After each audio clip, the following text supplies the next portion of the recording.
MLC కవిత మనోభావాలు దెబ్బతినే విధంగా వ్యాఖ్యలు చేసిన బీర్ల ఐలయ్య వెంటనే తన వ్యాఖ్యలను ఉపసంహరించుకోవాలని ఓయూపీఆర్ఎస్వి నాయకులు డిమాండ్ చేశారు. బీర్ల ఐలయ్య వ్యాఖ్యలను ఖండిస్తూ విద్యార్థి నాయకులు ఓయూలో నిరసన తెలిపారు. వారు మాట్లాడుతూ తెలంగాణ ఉద్యమంలో కీలక పాత్ర పోషించిన కవితను లిక్కర్ రాణి అని సంబోధించడాన్ని తీవ్రంగా ఖండించారు. బీర్ల ఐలయ్య కవితపై చేసినటువంటి వ్యాఖ్యలకు గాను ఆయన తన నోటిని ఫినాయిల్తో శుద్ధి చేసుకోవాలని, ఆయన మానసిక స్థితి మెరుగుపడాలని పోస్టు ద్వారా టాబ్లెట్స్ పంపించారు. మూసీని కాదురా ప్రక్షాళించాల్సింది, మూసీని కాదురా ప్రక్షాళించాల్సింది.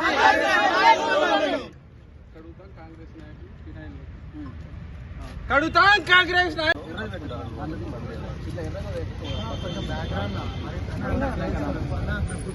ఖబర్దార్ కాంగ్రెస్ నాయకులారా, ఖబర్దార్ కాంగ్రెస్ నాయకులారా. ఓరోరి రేవంత్, ఓరోరి రేవంత్ కడుగుతాం ఫినాయిల్తో కాంగ్రెస్ నాయకుల నోళ్లని, కడుగుతాం కాంగ్రెస్ నాయకుల నోళ్లని. ఖబర్దార్ కాంగ్రెస్ నాయకులారా. కాంగ్రెస్ నాయకులు నోటుకొచ్చినట్టుగా మహిళా నాయకురాలు కవితక్క మీద మాట్లాడుతున్నారు. మేము కాంగ్రెస్ నాయకుల్ని ఉస్మానియా యూనివర్సిటీ విద్యార్థి నాయకులుగా హెచ్చరిస్తున్నాం. మీరు 1,50,000 కోట్లు పెట్టి ప్రక్షాళించాల్సింది మూసీని కాదు, మీ నోళ్లని ఫినాయిల్తో ప్రక్షాళించాల్సినటువంటి సందర్భం వచ్చింది. దీనికి 1,50,000 కోట్లు అవసరం లేదు, 100 రూపాయల ఫినాయిల్ బాటిల్ చాలు. బీర్ల ఐలయ్య, ఎన్ఎన్ శ్రీనివాసరెడ్డి, కవితక్క అంటే ఒక మహిళ అనే గౌరవం లేకుండా నోటుకొచ్చినట్టు మాట్లాడుతున్నారు. మీరు చేసే రౌడీ దందాలు ప్రజలకి తెలుసు. ఇంకా మీరు రేవంత్ రెడ్డిని మీ పదవుల కోసం ఇంప్రెస్ చేయడం కోసము మహిళా నాయకురాల మీద ఇష్టం వచ్చినట్టు మాట్లాడితే తోలు తీస్తామని హెచ్చరిక జారీ చేస్తున్నాం.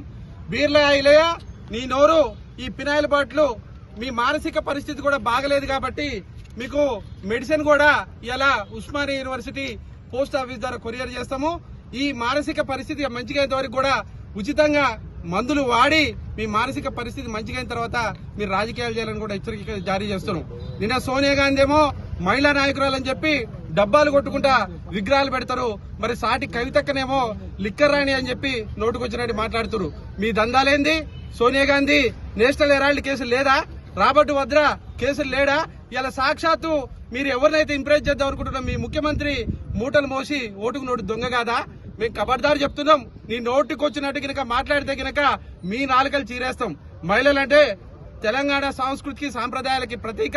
నోరు చాలా జాగ్రత్తగా అదుపులో పెట్టుకోవాల్సిందిగా మీ ఇద్దరు హెచ్చరిక జారీ చేస్తున్నాం. ఎన్ఎస్ శ్రీనివాసరెడ్డి ఎప్పుడే పార్టీలో ఉంటాడో కూడా గూగుల్ కూడా తెలియని పరిస్థితి. గూగుల్ కొడితే కూడా ఆయన ఇంకా బీజేపీలో ఉన్నట్టు కనపడుతున్నది.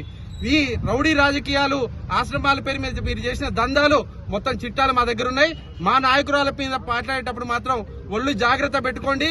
మీరు ఓటుకు నోటు దొంగలాగా మూటలు మోస్తే మీకు మంత్రి పదవులు వస్తాయి, కానీ మహిళా నాయకుల్ని కించపరిచేటట్టు మాట్లాడితే మాత్రం తెలంగాణ సమాజం సహించాం.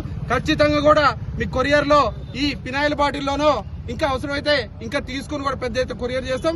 మీ మానసిక పరిస్థితి కూడా బాగుపడేంత వరకు కూడా మందులు పంపిస్తాం. కాబట్టి మీరు జాగ్రత్తగా నోరు అదుపులో పెట్టుకుని ఉండాలా. కాంగ్రెస్ నాయకులు కూడా ఇదే చివరి హెచ్చరిక, ఇక అద్దు మీరితే మాత్రం సహించే పరిస్థితి ఉండదు కూడా హెచ్చరిక జారీ చేస్తున్నాం. కవితక్క మీద అంటే తెలంగాణ రాష్ట్రంలో ఉన్న మహిళల మీద కవితక్కను తిడుతుండు అని అంటే ఇలా తెలంగాణ మహిళలను తిడుతున్నట్టుగా అనే విషయాన్ని మరి ఇలా గుర్తుపెట్టుకోవాలి. ఎన్ఎం శ్రీనివాసరెడ్డి, బీర్ల ఐలయ్య, మీరు గుర్తుపెట్టుకోండి. ఖబర్దార్. మీరు అనుకుంటుండొచ్చు తెలంగాణ తల్లిని తీసి ఇలా కాంగ్రెస్ తల్లిని పెట్టారు. మీరు తెలంగాణ సమాజం అంతా చూస్తుంది. ఇలా కేసీఆర్ తో పోటీ పడడం అంటే మీరు పోటీ పడడం రేవంత్ రెడ్డి కాదు. పోటీ పడడం అంటే తెలంగాణ ప్రజలకు మంచి చేసి పోటీ పడండి. 6 గ్యారెంట్లు ఇచ్చి పోటీ పడండి. మీరు గ్యారెంట్లు చీటక మాటలు చెప్పి గ్యారెంటీ మాటలు చెప్పి ఇలా నువ్వు ప్రభుత్వంలోకి వచ్చినావు. ఇలా అందరు సమాజం అంతా చూస్తుంది. మరి కవితక్క మీద తిట్టడం అంటే నువ్వు ఆడపడుచును ఉన్నారు, నీకు నీ కుటుంబం ఉన్నది, ఆడవాళ్ళని తిట్టడం అంటే అనే విషయాన్ని గుర్తుపెట్టుకొని తిట్టాలి. ఇలా అందుకే వాళ్ళ మానసిక పరిస్థితి బాగాలేదు కాబట్టి మరి అన్నట్టుగా వాళ్ళ స్కామ్లు ఉన్నాయి, అయినా కూడా వాళ్ళు మాట్లాడుతున్నారు.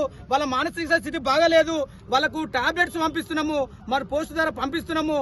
వాళ్ళ నోరు అదుపులో పెట్టుకోని ఫినాయిల్ కూడా వాళ్ళకి ఇస్తున్నాము. నోర్లు కడుక్కోరి, జాగ్రత్త సుమా. ఇట్లాంటి మీరు పదవుల కోసం మాట్లాడితే, పదవుల కోసం మీరు రాజుపడి మీరు ఇట్లాంటి చిల్లర బొల్లర మాటలు మాట్లాడితే భవిష్యత్తు ఉండదనే సంగతి సమాజం చూస్తుంది, మేముగా చూసేది అనే విషయం గుర్తుపెట్టుకోండి. ఇంకొకసారి కవితక్క మీద గాని ఆడవాళ్ళ మీద గాని ఈ తెలంగాణ ప్రజల ఆడవాళ్ళ మీద మరి ఇలాంటి కామెంట్ చేస్తే ఖబర్దార్ ఇద్దరు మీద ఇండ్ల మీద దాడి చేయాల్సి వస్తున్న సంగతి గుర్తుపెట్టుకున్న విషయాన్ని గుర్తు చేస్తూ ఉస్మానియా యూనివర్సిటీ టీఆర్ఎస్ కమిటీ తరఫున మేము ఈ హెచ్చరిక జారీ చేస్తున్న సంగతి గుర్తుపెట్టుకోండి.